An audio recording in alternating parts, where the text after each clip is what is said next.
Hola, el día de hoy vamos a hablar del derecho de sucesiones. Cuando hablamos del derecho de sucesiones se dice que ésta comprende al conjunto de normas de derecho privado que regulan en este caso el destino del patrimonio del causante, ya sea por motivo de su muerte biológica o su muerte presunta judicialmente declarada. Además, este transmite su patrimonio a sus sucesores y estos pueden ser a su vez herederos o legatarios. Lo que quiere decir esto es que en sí el derecho sucesorio no solo regula normas en sí, sino regula el conjunto de normas que son parte el causante por las cuales va a suceder en este caso los herederos o legatarios, los cuales tienen que tener la calidad de herederos o legatarios para poder suceder del causante. Pero cuando hablamos de derecho de sucesiones tenemos que hablar de sus clases. Y pues bien, según la fuente de su designación, o en este caso vocación, se dice que existen 3 clases de sucesiones. Tenemos la testamentaria, tenemos la contractual y la intestada o legal. Que se dice que sin estos títulos sucesorios, el llamado a suceder no puede adquirir el patrimonio del causante, ya que tiene que decir explícitamente a través de un testamento, un contrato, en este caso la sucesión intestada, que esta persona es legítimo heredero para suceder parte del patrimonio del causante. Pero vamos a hablar de cada una de ellas, y pues bien, cuando hablamos de la sucesión testamentaria, se dice que esta sucesión es la institución de heredero legatario que se determina conforme a la voluntad del causante, y esto se manifiesta mediante un testamento. Además, la sucesión testamentaria es una expresión propia de autonomía de la voluntad que la ley le reconoce a una persona, y esta además prevalece sobre la sucesión legal o intestada, ya que esta se conoce como la última voluntad del causante. Sin embargo, esa autonomía de la voluntad del testador se encuentra limitada por determinadas exigencias en cuanto a los requisitos de forma y fondo, ya que, según lo establecido por nuestra ley, existen distintas maneras de realizar un testamento. Es decir, existen testamentos cerrados, existen testamentos abiertos, existen testamentos notariales, entre otros tipos de testamentos, los cuales están regidos por nuestra ley y los cuales deben seguir de acuerdo a nuestra legislación la forma y el fondo que la ley reglamenta. En cuanto a los requisitos de forma, podríamos decir, el testamento se dice que es un acto jurídico que debe revestir exigencias de naturaleza solemne, ya que este se conoce como un acto solemne, es decir, este es un acto que no puede ser cambiado por ninguna otra persona. Además, para que tenga validez, solamente puede emplearse las clases de testamento que la ley señale, es decir, un testamento contrario a lo que la ley señale no será válido dentro de nuestra legislación. Además, debe cumplir los determinados requisitos que la ley exige bajo sanción de nulidad, es decir, si se ha omitido o no se ha consignado un requisito establecido por la ley, este testamento podrá ser declarado nulo en un juzgado. Además, existen ciertos requisitos adicionales para algún tipo de testamento. En este caso podría ser el testamento hológrafo, ya que en este caso el testador debe otorgarlo de su puño y letra y debe contar con todas las formalidades establecidas en nuestra legislación, ya que son requisitos formales extrínsecos, es decir, que son de necesario cumplimiento para la validez de este testamento. Pero además tenemos que decir que la sucesión testamentaria está limitada con requisitos de fondo, y esto es que si el testador tiene determinados sucesores, tales como hijos o demás descendientes, cónyuge, padres, entre otros, está obligado a instituirlos porque son considerados herederos forzosos, es decir, no los puede dejar de lado al momento de realizar su testamento y solamente consignar a heredero a uno solo, ya que como estos son herederos forzosos, tendrá que incluirlos debidamente dentro de ese cuerpo, como es el testamento. Además, estos tienen derecho a una parte de la herencia denominada legítima, es decir, la legítima es la parte de la herencia, en este caso del testador. ¿Para qué? Para que los hijos puedan gozar de esa parte que él no puede disponer, ya que, como su nombre le indica, legítima es para los hijos. Además, se dice que esa es la parte que él no puede disponer libremente, porque las normas regulan los límites de su facultad de libre disposición. Es decir, él puede disponer de una parte de su herencia, pero no puede disponer de todo, ya que existen herederos forzosos, es decir, a herederos que les corresponde una parte de la herencia, y este no los puede dejar fuera del testamento, ya que si este lo hiciera, puede acarrear la nulidad de dicho documento. Además, se dice que se ve a la oportunidad de la legítima como aquel derecho que le corresponde a los herederos forzosos y es intangible y cuantitativa. Bueno, cuando hablamos de la sucesión testamentaria, podemos resumirla en que esta debe ser a través de un documento, en este caso de un testamento, el cual debe seguir los requisitos de fondo y de forma que la ley establece para que no pueda ser anulado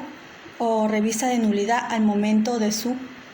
lectura, ya que existen herederos forzosos de los cuales no se puede prescindir al momento de elaborar este documento, ya que si esto se hiciera, estos pueden invocar su derecho de legítima, que es la porción del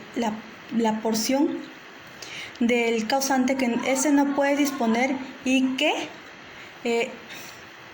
por ley les pertenece a los herederos forzosos. Bueno,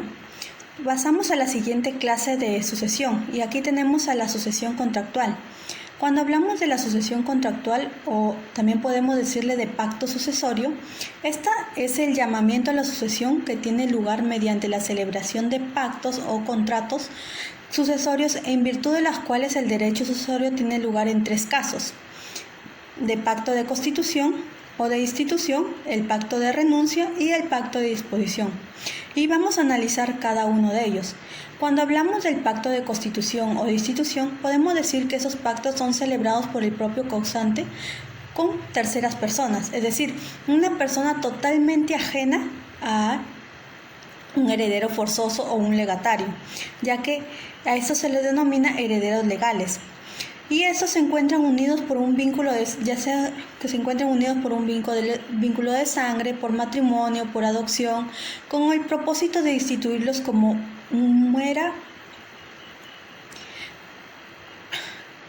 herederos al momento de la muerte del causante, o en este caso como parte de su patrimonio, ya que si bien es cierto, estos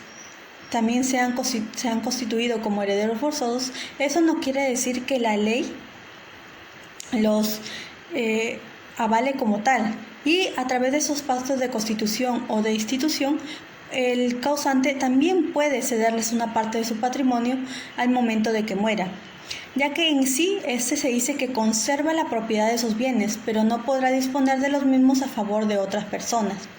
Además, estos pactos de constitución tienen la virtualidad de dejar sin efecto cualquier disposición testamentaria anterior, con lo cual quedaría afectada la autonomía de la voluntad del testador, que por principio es autónomo. Esto quiere decir que si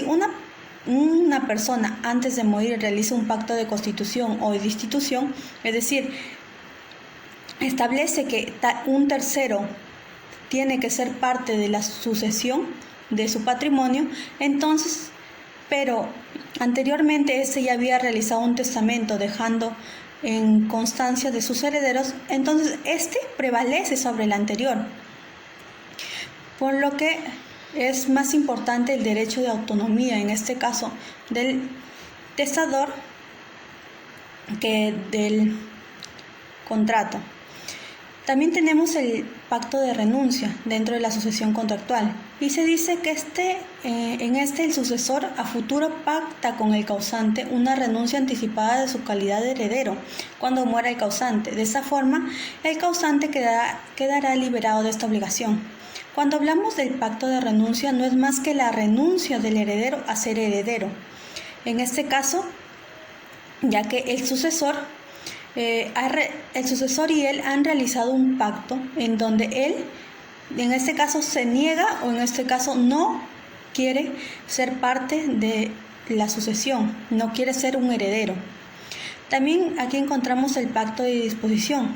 y no es más que el pacto en donde no interviene el causante, es decir, son personas ajenas al causante. En este caso no existe voluntad del causante, ya que en este caso el futuro sucesor pacta con un tercero, es decir, el heredero del causante pacta con una tercera persona sobre los bienes del causante que aún no ha muerto,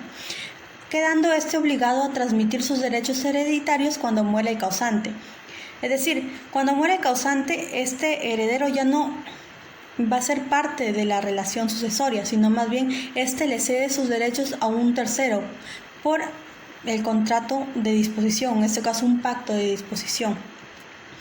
Pero nuestro ordenamiento jurídico legal prohíbe este tipo de pactos en sus artículos de 178, 1405 y 1406 del Código Civil, por varias razones, pero nuestra legislación internacional lo ha aceptado. En cambio, nuestra legislación nacional tiene un rechazo totalmente válido respecto a este contrato, ya que en sí lo que se busca con ese contrato es darle a una tercera persona los derechos sucesorios que le corresponden como heredero forzoso, o en este caso como legatario. Y diremos las razones que ha adoptado nuestra codificación civil para rechazar esta propuesta, y es que se dice que estos limitan o anulan la libertad del testador, ya que, como bien se ha dicho, este no es parte del contrato, de ese tipo de contrato, quien en principio tiene derecho irrestricto sobre sus bienes, ya que este no está pactando con el testador, sino más bien está pactando con un tercero sobre los bienes del testador. También se dice que estos son aludidos por ser pactos liberales y que no pueden ser revocados unilateralmente, siendo así que la revocabilidad constituye un derecho esencial del testador, según lo establecido en nuestro artículo 678 de nuestro Código Civil. También se dice que estos hacen peligrar la intangibilidad de la legítima, según lo establecido en el artículo 733 del Código Civil, ya que la legítima es la porción que no puede ser de libre disposición por el causante, es decir, son parte del patrimonio que se debe ser entregado al heredero forzoso. También se dice que estos son generalmente onerosos, porque no son pactos gratuitos y se prestan a la especulación, es decir, estos son pactos en donde el dinero es la principal fuente de contrato. Además, generan incertidumbre sobre la propiedad y la reducción del crédito inmobiliario e inseguridad jurídica, en este caso afectando el comercio, ya que si se está pactando a futuro con una tercera persona sobre cierto bien, este ya no va a salir al mercado en el futuro, sino ya es de pertenencia de otra persona. Pero existen algunas contradicciones en nuestra codificación civil, ya que según lo establecido por nuestro artículo 1622, se regula el caso de pacto sucesorio en una manera muy discutible, ya que en este caso se regula la donación mortis causa, es decir, yo le puedo dar una parte de mi patrimonio a una tercera persona después de que muera. Y aquí tenemos a la donación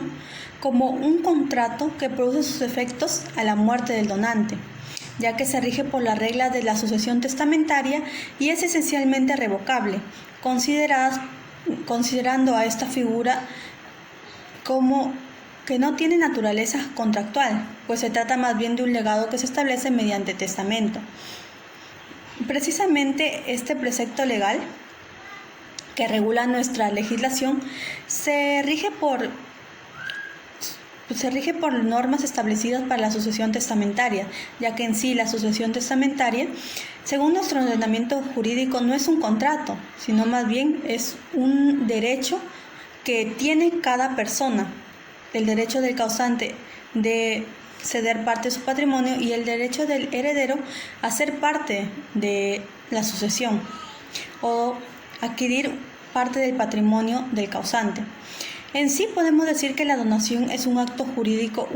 unilateral mortis causa. En cambio, la donación es un contrato que tiene lugar por acto entre vivos.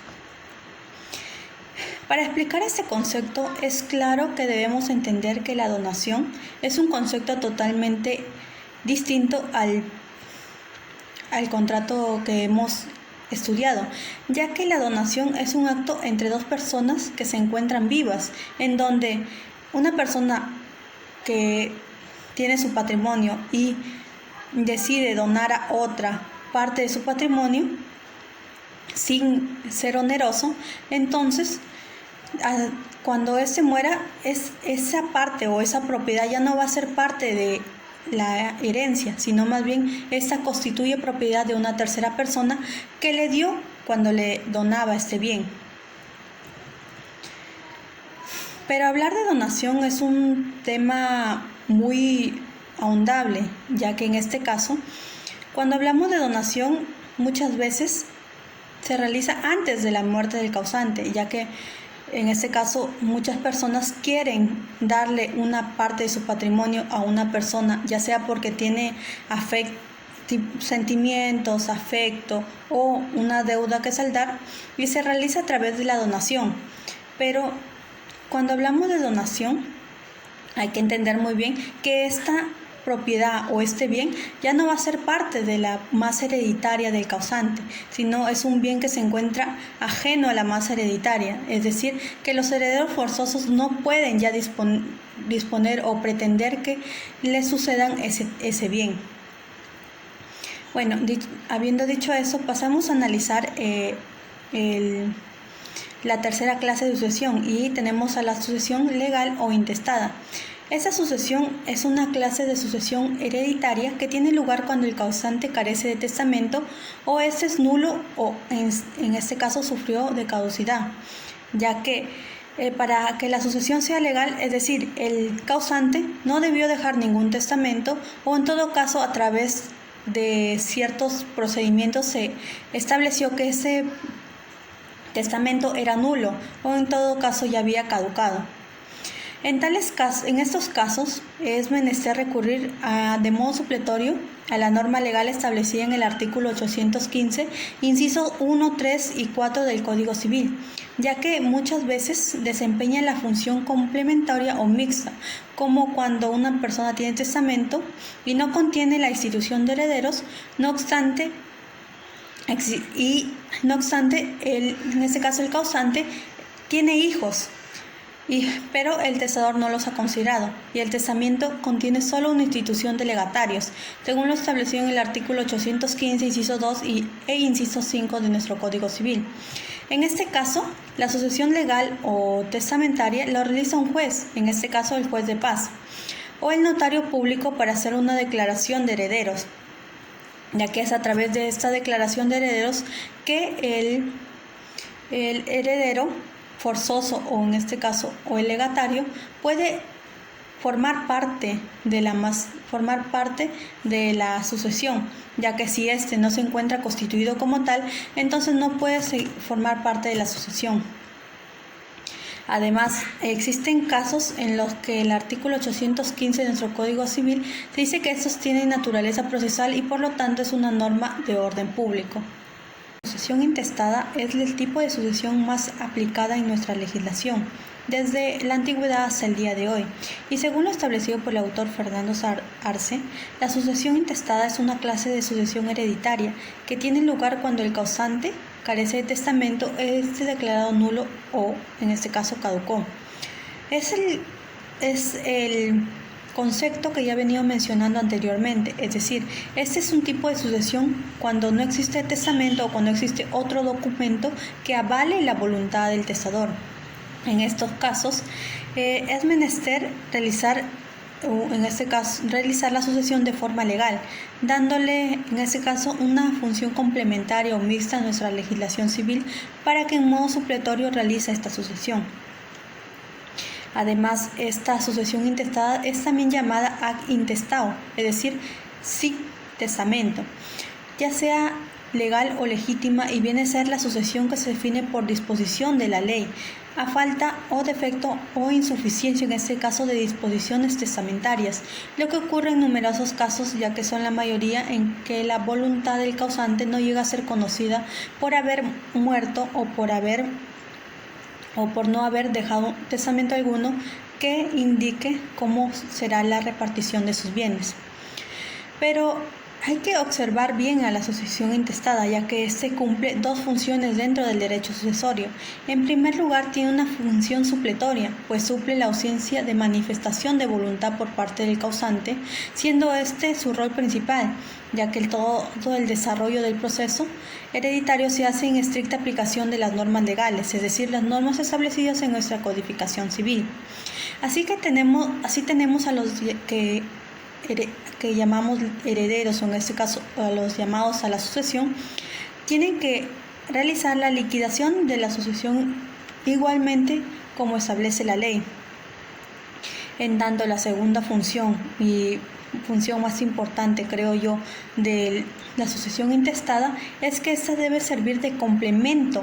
a la sucesión testamentaria, cuando ésta por insuficiencia para regular la sucesión del causante, en este caso este último no encontrara una sucesión mixta, y en este caso la sucesión intestada es perfectamente aplicable. En sí, podemos concebir a la sucesión intestada, o en este caso sucesión legal, como aquella que opera o más bien en defecto o como suplemento de la sucesión testamentaria. En el primer caso, el causante carece de testamento o este es declarado nulo o caducó. Y en el segundo caso, la sucesión testamentaria es insuficiente para regular la sucesión del causante, como cuando el testamento no contiene la institución de herederos, no obstante existir hijos del testador y el testamento contiene institución de legatarios. En estos dos supuestos hay que ejemplificarlos. En el primer lugar, se dice que existe sucesión intestada y existe un testamento, pero ese testamento es declarado nulo porque no cumple con los requisitos establecidos por la ley, o en todo caso este caducó. Y en el segundo caso existe también un documento, pero ese documento no tiene la institución de herederos forzosos, los cuales tienen el derecho de ser parte de la sucesión. Por lo tanto, la sucesión intestada actúa como un complemento y a la vez actúa como un complemento y también como un subsanador de defectos del testamento. Bueno, vamos a hablar de los casos en los que se puede suceder. Y lo encontramos de acuerdo a lo establecido en el artículo 815 de nuestro Código Civil. En el caso que nuestro articulado nos dice específicamente los casos de sucesión intestada. Nos dice que la herencia corresponde a los herederos legales cuando, primero, el causante muere sin dejar testamento, el que otorgó ha sido declarado nulo total o parcialmente, o ha caducado por falta de comprobación judicial, o se declara inválida su desheredación. Es decir, aquí sí existe testamento, pero por diversas razones este no puede tener efectos legales. En el segundo caso, el testamento no contiene institución de heredero o se ha declarado la caducidad o invalidez de la disposición que lo instituye. Es decir, en este caso el causante no ha consignado a ninguno de sus herederos forzosos como tal dentro de su testamento. El tercer caso es cuando el heredero forzoso muere antes que el testador. En este caso renuncia a la herencia o la pierde por indignidad o desheredación y no tiene descendientes. Es decir, en este caso la persona que rechaza la herencia es el heredero forzoso. Rechaza, renuncia a ella o lo ha perdido, en los casos que establece la ley. El cuarto caso es cuando el heredero voluntario o el legatario muere antes que el testador, o por no haberse cumplido la condición establecida por este, o por renuncia o por haberse declarado indignos a estos sucesores o sustitutos designados. El último caso es cuando el testador, que no tiene herederos forzosos o voluntarios instituidos en testamento, no ha dispuesto de todos sus bienes en legados, en cuyo caso la sucesión legal solo funciona con respecto a los bienes de los cuales nos dispuso. Es así que la declaración judicial de herederos por sucesión total o parcialmente intestada no impide el pretérito por la declaración que haga valer los derechos que confiere el artículo 664. Es decir, la declaración judicial de herederos no es total, ya que puede existir una persona que no ha sido consignada como heredero siéndolo, por lo que no impide que ese tercero pueda ir a un juzgado a pedir que se le incluya en la sucesión intestada. Bueno, cabe precisar que la sucesión intestada no solo opera en ausencia del testamento, que vendría a ser el caso más típico dentro de nuestra legislación, ya que la mayoría de veces el causante no deja un testamento en vida para que produzca efectos cuando muera, ya que si no, también existiendo testamento, el testador no ha instituido herederos o no existe herederos forzosos o ha instituido herederos voluntarios, o en todo caso no ha dispuesto de todos los bienes legales o cuando algunas disposiciones testamentarias terminan siendo inválidas. En estos supuestos nos encontramos en casos de sucesiones mixtas, y esto es posible en casos donde se aplica el testamento, pero también se acude a normas de sucesión legal, es decir, existe testamento que establece que herederos a algunas personas, pero eso no quiere decir que no se pueda aplicar la sucesión legal para incluir a ciertos herederos que no han sido incluidos en el testamento. Es así que el inciso 1, 3 y 4 del artículo 815 del Código Civil nos establece que la sucesión intestada puede ser aplicada de forma supletoria, mientras que los incisos 2 y 5 del mismo artículo nos establece que esta puede ser aplicada de manera complementaria.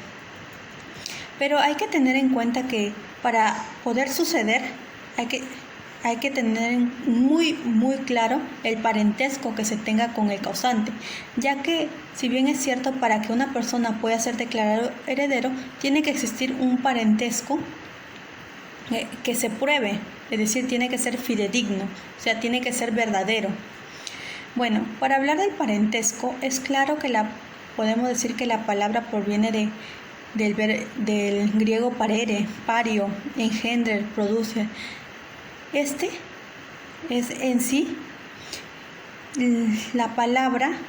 que podemos decir que regula más la calidad de heredero, ya que si existe parentesco, a una persona se le puede declarar heredero, ya que si no existe parentesco, ésta no puede ser incluido dentro de la sucesión. Es así que podemos conceptualizar al parentesco como el vínculo existente entre personas que pertenecen a una misma familia, es decir, aquel establecido entre aquellas personas que comparten vínculos sanguíneos o de afinidad, como relación jurídica entre dos o más personas unidas por sangre o en este caso por la ley. El parentesco impone a las relaciones entre sí comportamientos recíprocos cuya transgresión conlleva las consecuencias que determina la ley. Es decir, el parentesco puede ser por afinidad o puede ser por vínculos sanguíneos. Vínculos sanguíneos, los cuales tenemos de padres a hijos, y por afinidad, el que se da claramente a través del matrimonio. Esta institución en sí produce efectos jurídicos imponiendo deberes y concediendo derechos y fijando determinadas restricciones, así como limitaciones. Los efectos no son iguales dado que dependen de la clase de parentesco que se trate. En suma,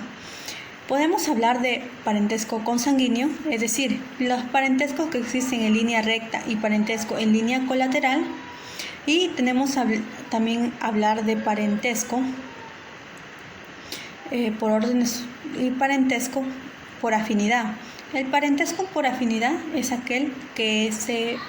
tiene con una persona que no tiene un vínculo sanguíneo, es decir, puede ser tu pareja, tu esposa o en todo caso el vínculo formado a través de la adopción. Pero hay que tener en cuenta que dentro de nuestro ordenamiento jurídico se establece que existen órdenes sucesorios para poder heredar. Por eso es muy necesario que se establezca el tipo de parentesco que se tiene con el causante, para poder ver en qué tipo de orden se encuentra la persona para poder ser declarado heredero forzoso, ya que en sí nuestro artículo 816 nos establece cuáles son los órdenes, y estos son, nos dice, en primer orden, tenemos a los hijos y los demás descendientes. En segundo orden, a los padres y demás descendientes. En tercer orden, el cónyuge, o en su caso el integrante sobreviviente de la unión de hecho, es decir, la convivencia. Y en el cuarto, quinto y sexto orden, respectivamente, los parientes colaterales de segundo y tercer grado de consanguinidad. Es decir, los órdenes nos establecen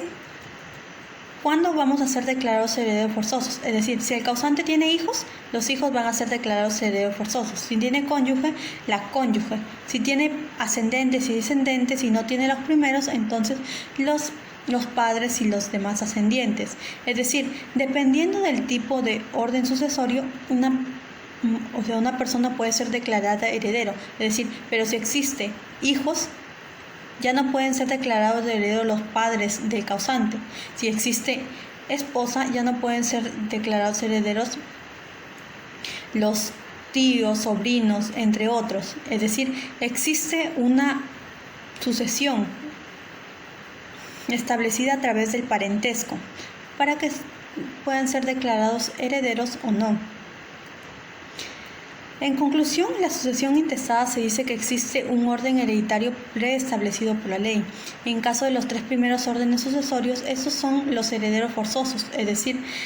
los herederos que deben estar incluidos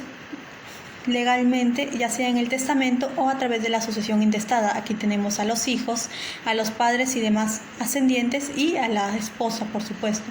Y en los últimos 3 casos tenemos a los herederos legales, quienes heredan a falta de herederos forzosos. Es decir, si no hay herederos forzosos, entonces los herederos legales son los que van a heredar el patrimonio.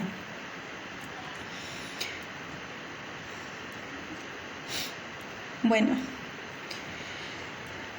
creo que para hablar de las clases de sucesiones es un tema amplio, del cual merece que lo sepamos, porque toda persona cuando muere necesita tener conocimiento de que sus bienes van a ser heredados a sus herederos o legatarios, pero es necesario conocer los tipos o las clases de sucesiones para poder en vida tener un documento que avale nuestra última voluntad. Creo yo que en este caso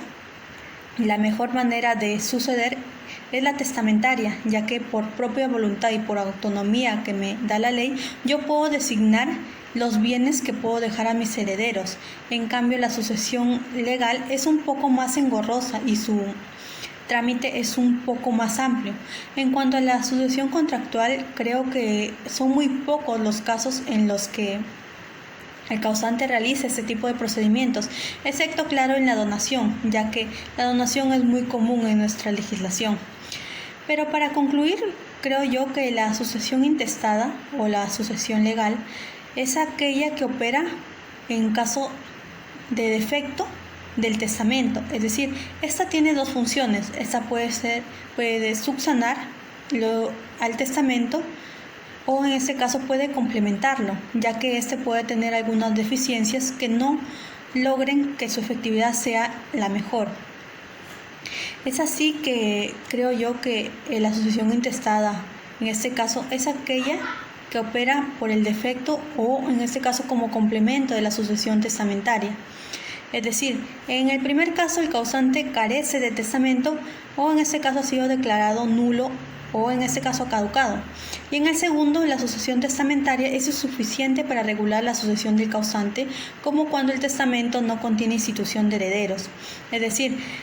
la sucesión intestada, siendo la más importante dentro de la legislación civil, actúa de 2 maneras: cuando existe un defecto o en todo caso cuando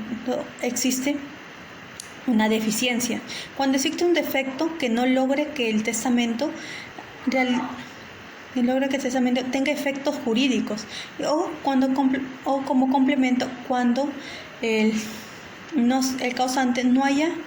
realizado una buena redacción, en este caso del testamento, y haya dejado fuera algunos herederos forzosos que deberían estar incluidos dentro de nuestra legislación. Pero para la sucesión intestada es claro que debemos tener en cuenta ciertos conceptos, además de los ya conocidos. Aquí tenemos el concepto del parentesco, el parentesco sanguíneo, el orden sucesorio, entre otros que deben ser conocidos por nosotros mismos para poder, en este caso, saber si somos herederos forzosos y tenemos el derecho de suceder cuando una persona ha muerto, o en este caso carecemos de ese derecho. Por eso creo yo que las 3 formas o 3 clases de sucesiones son de gran importancia. ¿Por qué? Por el hecho de que las sucesiones son parte de la vida y la muerte de una persona. La muerte, en este caso del causante, y el cual deja un patrimonio que puede ser distribuido entre sus herederos, y de la vida de los herederos que van a adquirir ese patrimonio. En conclusión, creo yo que la sucesión testamentaria, la sucesión contractual y la sucesión legal o intestada, unas son más importantes que otras, mientras que unas avalan la voluntad propia del testador, otras avalan la voluntad del heredero y otras avalan la voluntad de la ley. Y según lo establecido por nuestra legislación y por nuestra realidad, la sucesión intestada es la clase de sucesión que más es utilizada en nuestro país, ya que cuando no existe testamento o por deficiencias de este, quien se va a aplicar es la sucesión intestada a través de un órgano jurisdiccional, el cual es un juzgado de paz o en todo caso a través de un notario, que lo que va a hacer no es más que designar a quiénes son los herederos forzosos y quiénes deben estar incluidos dentro de la sucesión, para poder de este modo designar cuál o cuánto de la propiedad o de la herencia le corresponde a cada uno. Bueno, con esto no quiero decir que una sea más importante que la otra, pero dentro de nuestro ordenamiento jurídico algunas tienen mayor relevancia que otras. Bueno, eso es todo por hoy y muchas gracias por su atención.